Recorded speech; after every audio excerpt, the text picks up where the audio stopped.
on va filer à Bruxelles à pied. Retrouver Valérie Lerouge. Bonjour Valérie, vous rentrez, c'est pour ça qu'on vous appelle ce matin, vous rentrez d'Estonie, où les chefs d'État de l'Union européenne s'étaient réunis. Alors pour un tout premier sommet du numérique, et c'est pas du numérique, et c'est pas un hasard si ça s'est passé en Estonie, dans ce pays.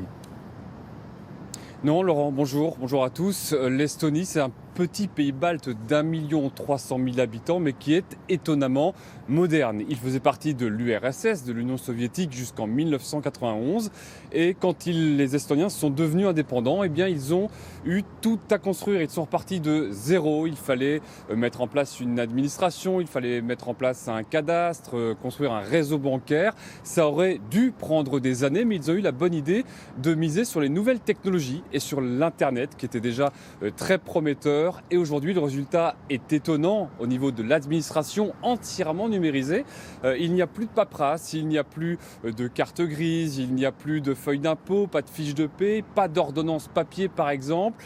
Le papier a quasiment disparu de l'administration. C'est étonnant, c'est aussi vrai pour les entreprises. Vous voyez ce reportage que nous avons réalisé avec Adrien Chable. À Tallinn, l'administration soviétique est un lointain souvenir. L'Estonie est devenue un modèle de modernité. Thomas Padovani en sait quelque chose. Ce Français s'est installé à Tallinn il y a 10 ans pour créer une start-up. Aujourd'hui, il compte plus de 100 salariés et apprécie chaque jour la facilité pour y entreprendre, par exemple pour créer une filiale. Alors, il n'y a pas de chambre de commerce ou de greffe. On reste devant son ordinateur chez soi ou au bureau et on crée sa société. Démonstration, il va nous créer la filiale de France 2 à Tallinn. Il s'identifie avec sa carte d'identité numérique, rentre le code envoyé sur son téléphone, Tallinn. Quelques informations classiques. On va choisir de prendre une SARL. Alors le business name, on va mettre France 2. Reste à remplir le montant du capital, faire un petit virement et le tour est joué. Voilà, c'est 190 €. Là, c'est fini, on vient de créer la société. En combien de temps ? En 9 minutes, précisément. Et tout le quotidien de l'entreprise se gère ainsi à coups de souris. Le reporting de la TVA se fait automatiquement. Très simplement, en quelques clics, on a un portail où on renseigne la TVA encaissée et décaissée. C'est source de plus d'erreurs, de moins d'erreurs ? Alors, il n'y a pas de place à l'erreur, en fait, tout simplement.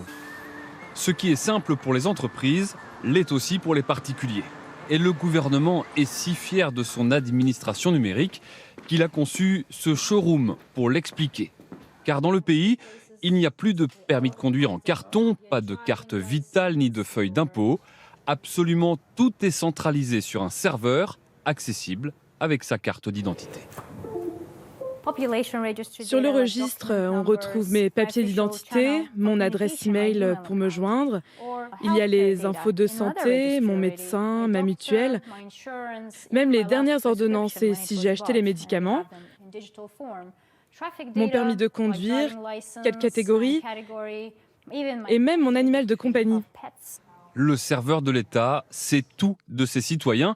Un super Big Brother, diront certains, mais pas les Estoniens. En France, je parie que toutes les administrations ont accès à ces données. Mais est-ce que vous savez ce qu'elles ont exactement? Comment elles les utilisent? En Estonie, je sais ce qu'ils ont et comment ils les utilisent. Cette administration entièrement numérisée fait économiser des fonctionnaires, des locaux, du papier. Au total, 2% de la richesse du pays gagnée chaque année. Ouais, enfin Valérie, la population pourrait être inquiète quand même, parce que l'État a beaucoup d'informations sur les uns et les autres. Oui, mais alors eux ne sont pas du tout inquiets. Je parlais avec pas mal d'Estoniens, limite ils ne comprennent pas nos réticences. Alors il y a deux raisons à cela. Je pense qu'à l'époque de l'URSS, ils ont connu surveillance de l'État bien plus redoutable et intrusion dans la vie privée beaucoup plus sournoise.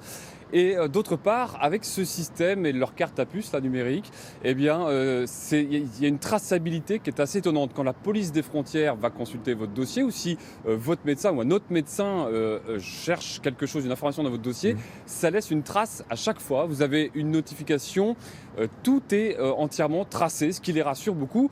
Alors, il y a les risques de piratage également, évidemment. En 2007, ils ont d'ailleurs été victimes d'une tentative de hacking des Russes, comme par hasard, sans grandes conséquences à l'époque. Mais depuis, ils ont renforcé énormément leurs serveurs. Ils sont très en pointe aussi sur la cybersécurité.